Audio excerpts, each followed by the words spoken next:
are moments in life when the sky turns dark without warning, when prayers seem to echo back empty, when the silence of God feels louder than any thunder.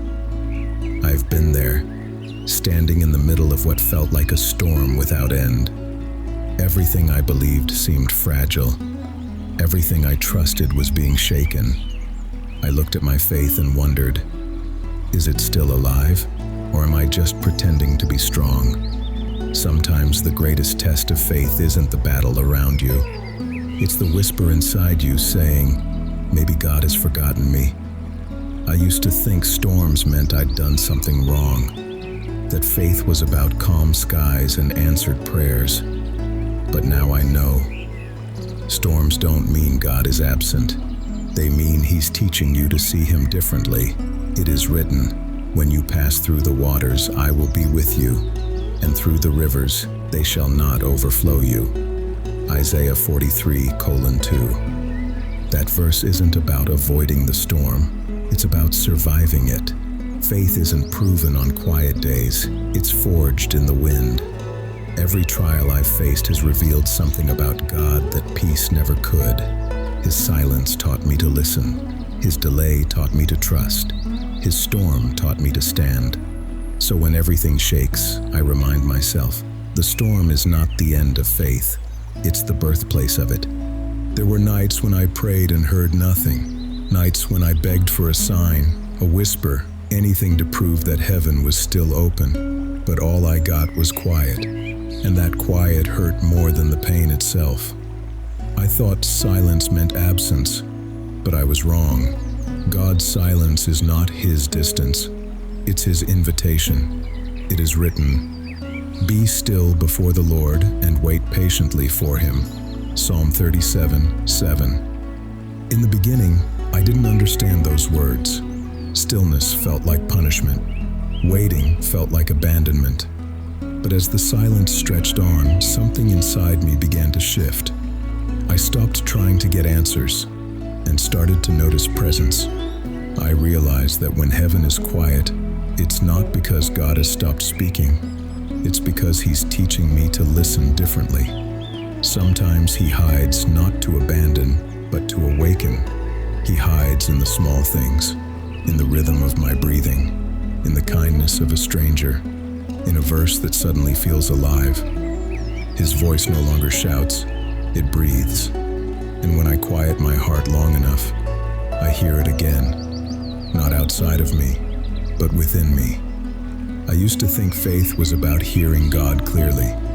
Now I know it's about trusting Him even when I don't. Because the silence of God is not a wall, it's a womb. Something is being formed in the dark. My strength, my patience, my intimacy with Him. So I no longer fear the quiet. I lean into it, because even when God seems silent, He's still speaking. And His silence, I've learned, says more than words ever could. For a long time, I asked God why. Why this pain? Why this loss? Why me? I thought faith meant never questioning, never trembling. But I've learned that even questions can be holy when they're whispered from a sincere heart. Pain doesn't always mean punishment. Sometimes it's preparation. It is written, we know that in all things God works for the good of those who love Him. Romans 8:28. Those words sound simple until you're standing in the middle of what doesn't feel good at all. When everything you trusted falls apart and all you can do is breathe through the ache, that's when this verse becomes real. Because it doesn't say some things. It says all things, even heartbreak, even disappointment, even silence. When I look back now, I see how the things that once broke me actually built me. Every closed door redirected me. Every betrayal purified me. Every delay stretched my trust until it became endurance. Pain became the place where I stopped relying on my own strength and started depending on His. I think about Joseph, betrayed by his brothers, forgotten in prison, misunderstood at every turn. Yet through it all, God was weaving a story far greater than the pain. What looked like rejection was redirection. What felt like loss was leading him to purpose. And isn't that what God still does? He uses the fragments we hide and turns them into the foundation of something new. My scars, once symbols of defeat, have become testimonies of grace. My brokenness became the bridge that led me back to Him. It is written, "My grace is sufficient for you, for my power is made perfect in weakness." 2 Corinthians 12:9. Now I see. Every wound was a doorway. Every tear was watering a seed I didn't even know existed. And maybe that's why I can finally say, pain is not the end of faith. It's the place where faith begins to breathe. There comes a time when faith no longer feels like confidence. It feels like survival. You keep walking even when the path disappears. You keep praying even when heaven feels locked. You keep believing not because you understand, but because you refuse to let go. I used to think trusting God meant being sure of everything, but real trust begins when certainty ends, when logic fails, when timing confuses, when prayers go unanswered. That's where faith takes its first breath. It is written, "Trust in the Lord with all your heart, and lean not on your own understanding." Proverbs 3:5. That verse isn't easy, because leaning not on my understanding means surrendering control. It means accepting that I won't always get explanations, only assurance. It means walking through nights so dark that I can't see my own hand, but still believing that God is holding it. Sometimes I wrestle with Him in prayer, like Jacob by the river, asking for clarity, for blessing, for relief. And in that wrestling, I realize He's not trying to break me. He's trying to rename me. Faith isn't proven by how much I know, but by how much I trust when I don't know. When the fire comes, it doesn't destroy what's real, it reveals it. Gold isn't afraid of the furnace, and every trial I've survived has refined me in ways comfort never could. It is written, "When you walk through the fire, you shall not be burned. The flames will not consume you." Isaiah 43:2. Now, when life doesn't make sense, I whisper instead of question. I say, "God, I don't understand, but I trust you anyway." Those words have become my bridge between confusion and peace, because sometimes faith isn't a shout, it's a quiet step in the dark, guided by a light that never goes out.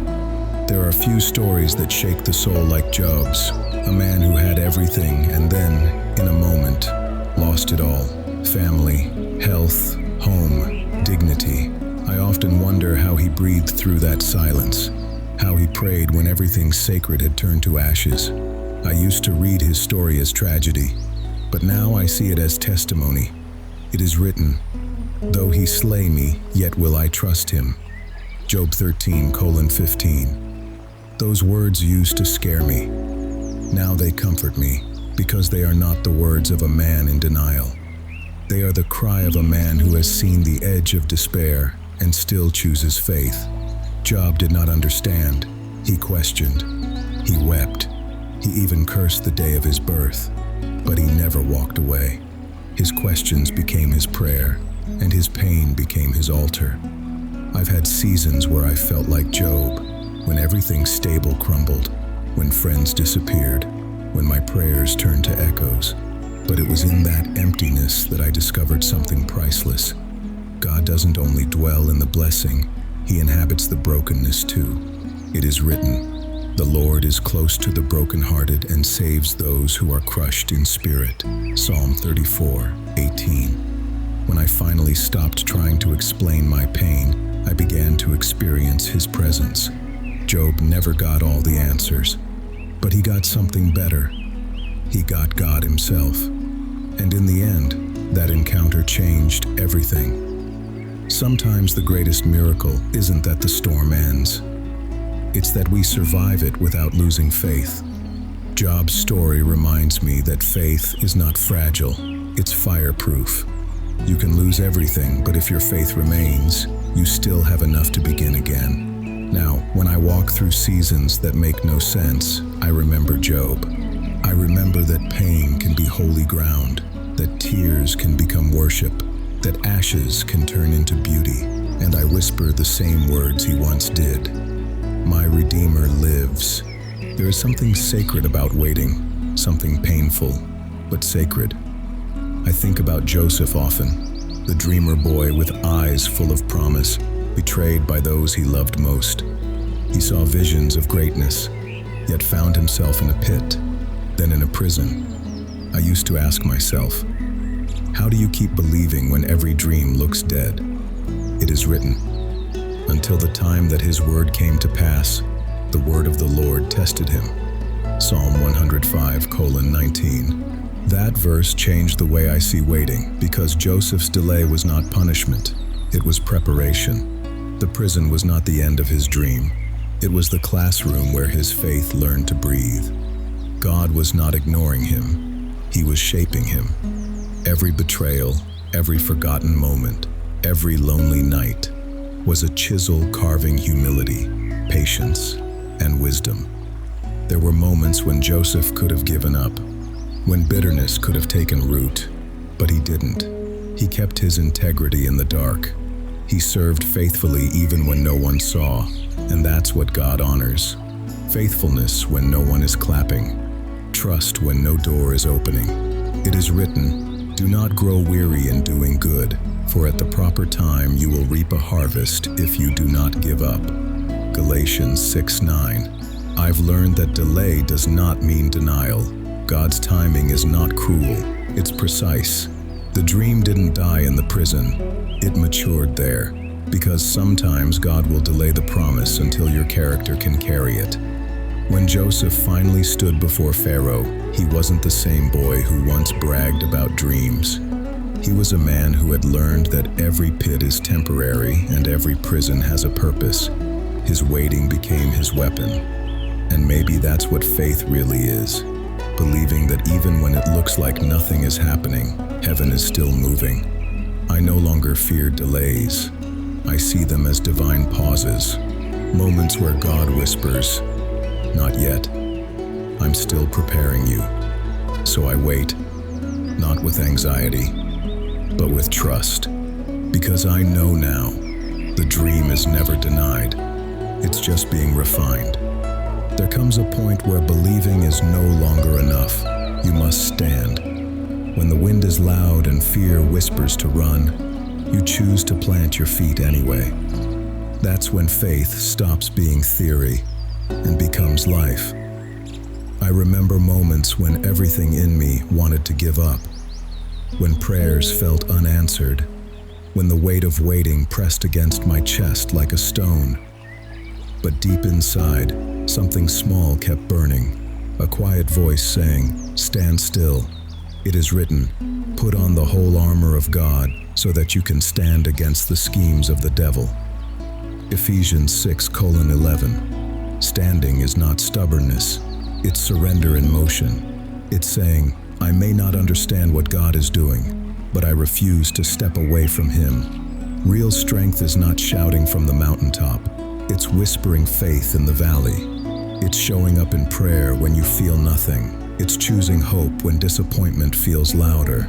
I think of Daniel, standing in Babylon when everyone bowed to idols. He didn't fight with violence. He stood with conviction. He didn't scream faith. He lived it quietly, consistently, and God turned his stillness into strength. It is written, having done all to stand, stand therefore. Ephesians 6:13. Every time I stand through pain, through confusion, through loss, I become more rooted in the unshakable. The storm may bend me, but it cannot break me, because I'm no longer standing on emotion. I'm standing on promise. And I've learned this. Faith doesn't always move mountains instantly. Sometimes it teaches you to climb them. Sometimes it whispers, hold on, I'm not finished yet. Now when the wind howls and the world trembles, I breathe and remember. Standing isn't about strength of body, it's about steadiness of heart. The same God who held me yesterday will hold me again today. So I lift my eyes, even when they're full of tears. I straighten my shoulders, even when I feel small, and I stand. Because faith was never meant to be comfortable. It was meant to be courageous. Fear has a sound. It whispers in the dark when no one else can hear it. It tells you that you are not safe, that the future will fall apart, that God has forgotten your name. I have heard that voice many nights. It used to control my breathing, my thoughts, my peace. But I have learned something that changed everything. Fear is loud, but faith doesn't need to shout to win. It is written, "For God has not given us a spirit of fear, but of power and of love and of a sound mind." 2 Timothy 1:7. Those words are not just comfort, they are a declaration. Fear is not divine, it is an intruder. And the moment I realized that, I began to fight differently, not with anger, but with awareness. I stopped feeding fear with imagination and started starving it with truth.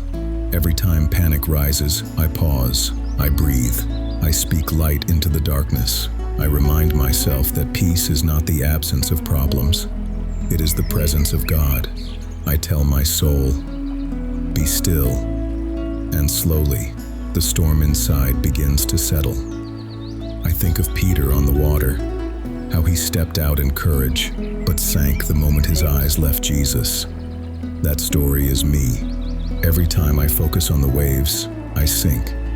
Every time I focus on the one who walks above them, I rise.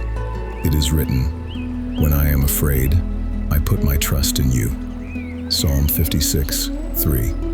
Faith does not mean you never feel fear. It means you no longer obey it. Fear says, "What if?" Faith says, "Even if." Fear paralyzes. Faith moves forward. And sometimes the most spiritual thing you can do is breathe deep and say, "God, I trust you." Right here. The truth is, courage is not the absence of trembling. It's choosing love in the middle of it. And love always wins, because fear cannot survive where love is alive. Now, when fear knocks, I no longer hide. I open the door with faith in my hands and peace standing beside me. There was a time when I prayed only for the storm to stop. I thought peace meant the wind had to die and the rain had to end. But I've lived long enough to learn something deeper. Sometimes the miracle is not that the storm ends. It's that you are no longer the same person who entered it.